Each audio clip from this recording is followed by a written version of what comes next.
Buenas tardes, este grupo está conformado por mi persona, Camargo Iramar y Guedes Chelsea, y vamos a hablar sobre la problemática ambiental atmosférica que existe.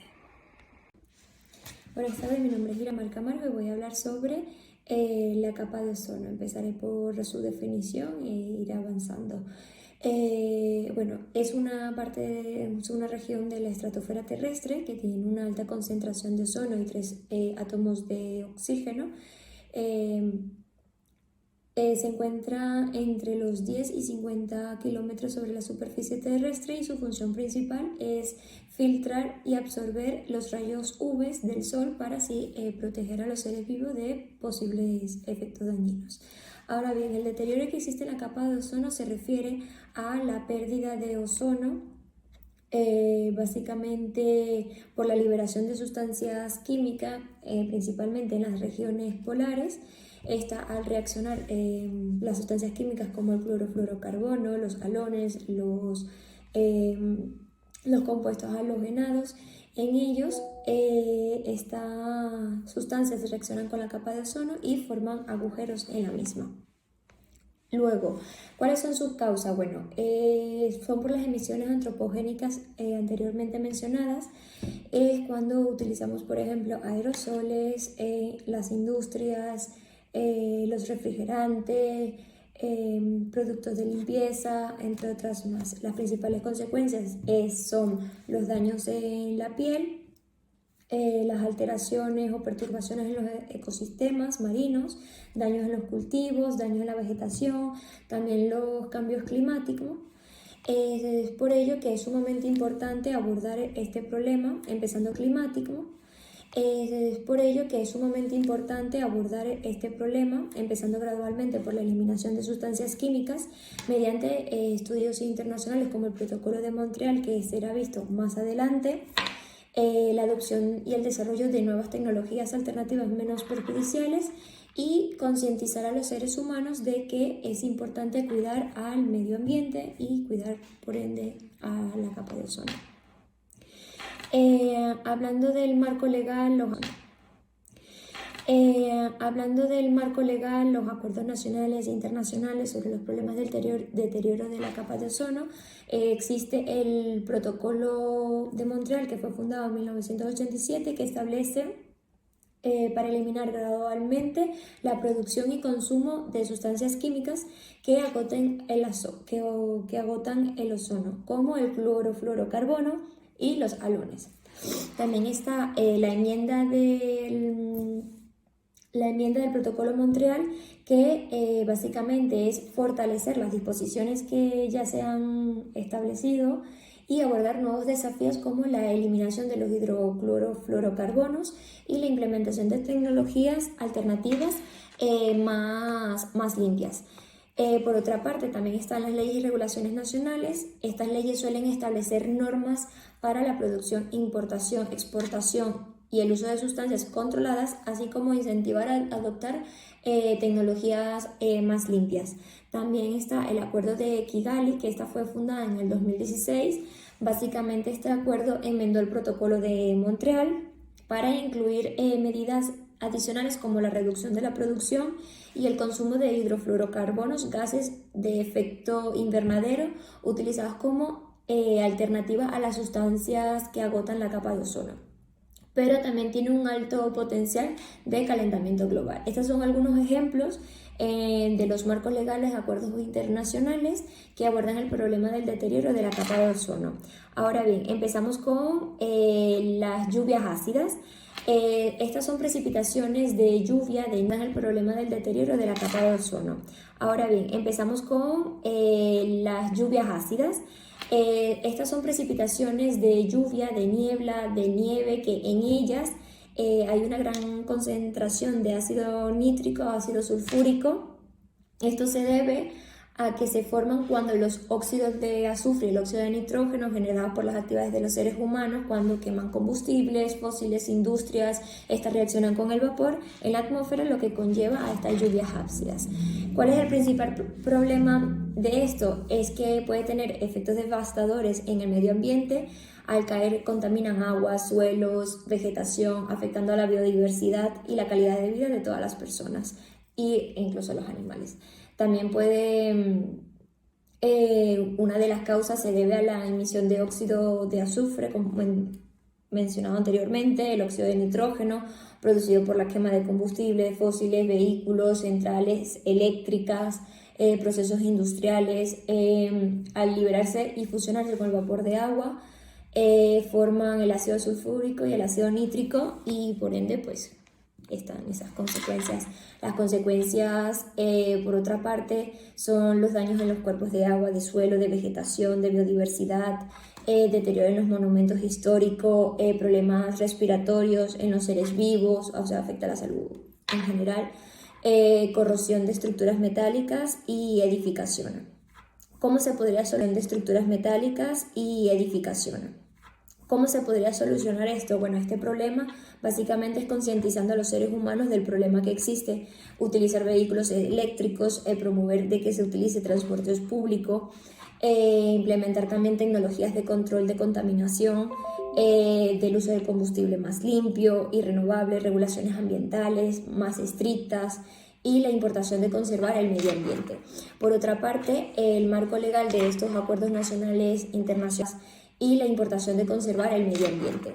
Por otra parte, el marco legal de estos acuerdos nacionales internacionales que abordan el problema de las lluvias ácidas, en ella, a diferencia del protocolo de Montreal, que se centra en el agotamiento de la capa de ozono, no existe un acuerdo específico para abordar el problema de las lluvias ácidas.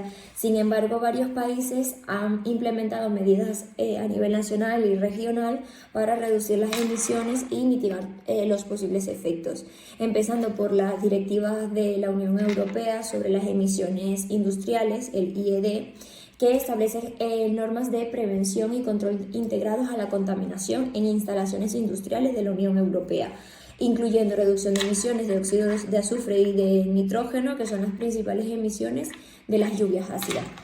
También está el acuerdo de Helsinki, que esta fue fundada en 1985, en la cual incluye medidas para reducir las emisiones transfronterizas de contaminantes atmosféricos, incluidos en los precursores de las lluvias ácidas. También está el Clean Air Act, que es la ley del aire limpio en Estados Unidos, que esta ley es una ley federal que establece estándares para reducir emisiones contaminantes atmosféricos, incluidos los precursores de los ácidos, de las lluvias ácidas. Por último, también está la cooperación internacional, que son varios acuerdos internacionales sobre la calidad del aire y cambios climáticos que abordan indirectamente el problema de las lluvias ácidas al promover la reducción de emisiones de gases contaminantes. Estas son algunas medidas legislativas y acuerdos internacionales que abordan el problema de las lluvias ácidas, aunque no existe un acuerdo internacional específico centrado únicamente en este problema. Un gusto saludarles, mi nombre es Yelsi Guedes. Vamos a estar conversando sobre el efecto invernadero, el calentamiento global y la contaminación radiactiva. El efecto invernadero es la forma en que el calor queda atrapado cerca de la superficie de la Tierra por los gases del efecto invernadero, valga la redundancia. Se puede pensar en estos gases como en una manta que envuelve la Tierra y mantiene al planeta más cálido de lo que sería sin ella. La luz solar brilla en la superficie terrestre, donde es absorbida y a continuación vuelve a la atmósfera en forma de calor. En la atmósfera, los gases del efecto invernadero retienen parte de este calor y el resto vuelve a la superficie o se escapa a la superficie nuevamente. Vamos a hablar seguido del efecto invernadero y el calentamiento global, pues son una problemática que van muy unida una de la otra. Pues el calentamiento global son las consecuencias que generan la liberación de esos gases del efecto invernadero ya mencionados. Pero este fenómeno realmente está provocando una serie de cambios en los patrones meteorológicos de la Tierra a largo plazo que varían según el lugar. Conforme la Tierra gira cada día, este nuevo calor gira a su vez, recogiendo la humedad de los océanos, aumentando por aquí, asentándose por allá y cambiando en definitiva el ritmo del clima al que todos los seres vivos nos hemos acostumbrado. ¿Es un problema? Pues sí, el rápido aumento de los gases de invernadero es un problema, porque esto está cambiando el clima a un ritmo tan acelerado, de una manera tan rápida, que algunos seres vivos no dan tiempo, no les da tiempo de adaptarse, teniendo en cuenta pues que la humanidad, si bien el ser humano, si bien es una especie bastante adaptativa, que por ser pensante ha ido resolviendo, digamos, algunas de estas situaciones y teniendo una forma de vida mucho más estable en el planeta, no estamos exentos de vernos afectados. Además, pues de que sí, muchas especies ya se han extinguido, otras tantas no se reproducen en las mismas cantidades ni con las mismas condiciones debido a estos efectos, este rápido aumento de los gases del efecto invernadero y pues el cambio climático. Podemos resaltar como un ejemplo de esto en la temporada de pandemia, que si bien era una situación que nos tenía en riesgo como humanidad, como especie, eh, el hecho de que consumiéramos menos combustible, gastáramos menos combustible, hubieran menos efectos en la atmósfera de esta contaminación ambiental producida por los humanos, pues esto ocasionó que muchas especies animales se vieran beneficiadas. La contaminación radioactiva. Denominamos contaminación radioactiva la contaminación que se produce en el aire, el agua, el suelo y otros materiales debido a las sustancias radiactivas.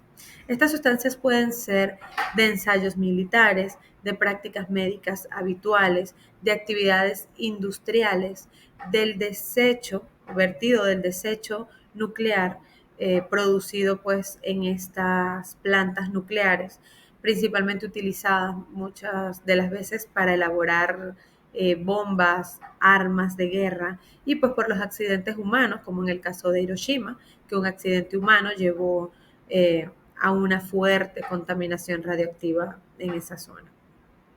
Profundizando un poco más en la radiactividad, esto trata de un fenómeno físico que se basa en la capacidad que tienen los núcleos de algunos elementos químicos de producir radiaciones. Entre sus principales características destaca que son capaces de ionizar los gases y producir fluorescencia, que es la capacidad de reflejar la luz, imprimirse en placas radiográficas y cuerpos opacos. ¿Cuáles son las consecuencias?